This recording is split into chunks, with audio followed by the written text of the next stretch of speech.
سامعین، ہر انسان کی زندگی میں دو زندگیاں ہوتی ہیں. پہلی اس کی پرسنل لائف کہلاتی ہے اور دوسری پروفیشنل لائف کہلاتی ہے. ان دونوں زندگیوں میں ہر انسان مبتلا ہوتا ہے.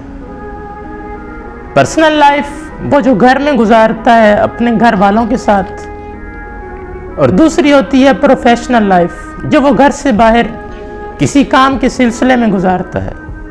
مثلاً کوئی تعلیم حاصل کرتا ہے تو یہ اس کی پروفیشنل لائف ہے. کوئی آفس میں جاب کرتا ہے، کوئی مزدوری کرتا ہے، جو کام بھی کوئی بندہ گھر کی دہلیز سے باہر کرتا ہے اس کو ہم پروفیشنل لائف کا نام دیتے ہیں.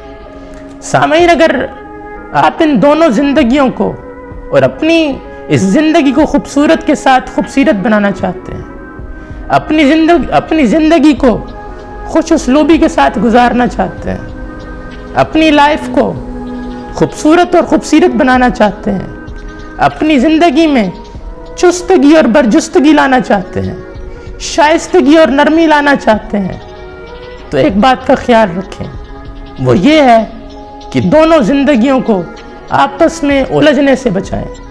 گھر کے معاملات گھر میں رکھیں، آفس کے باہر کے معاملات جو کام بھی آپ کرتے ہیں ان کو باہر رکھیں. مسئلہ تب بنتا ہے جب انسان آپس میں دونوں معاملات کو الجھا دیتا ہے، جب آفس کے معاملات گھر میں لے کے آتا ہے اور جب گھر کے معاملات باہر لے کے جاتا ہے.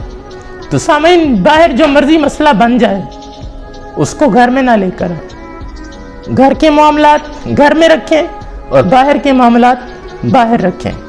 سامعین، جب پائلٹ لیڈنگ سیٹ پہ بیٹھتا ہے، جب وہ جہاز میں بیٹھتا ہے تو اس کے سامنے اس کی پیشانی پہ ایک جملہ نشر کیا جاتا ہے.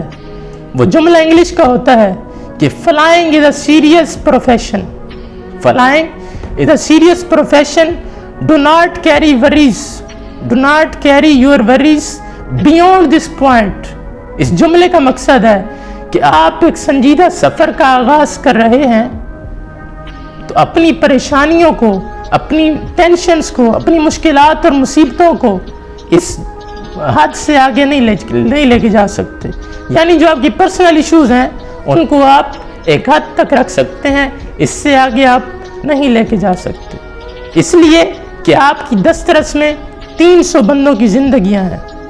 تو سامعین، یہ جملہ تو پائلٹ کو نشر کیا جاتا ہے، پائلٹ کو دکھایا جاتا ہے، لیکن یہ جملہ ہم سب کی زندگی میں بڑی اہمیت کا حامل ہے. ہمیں بھی چاہیے کہ اگر ہم اپنی زندگی کو خوبصورت کے ساتھ خوبصورت بنانا چاہتے ہیں، اپنی زندگی میں چاہے شستگی اور برجستگی لانا چاہتے ہیں، تو ہمیں چاہیے کہ دونوں معاملات کو اپنی جگہ پہ رکھیں. اللہ تعالیٰ سے دعا ہے اللہ تعالیٰ ہماری سب کی زندگیوں کو خوبصورت بنائے. اجازت دیجیے محمد عزیر شفیق کو. اللہ حافظ و ناصر.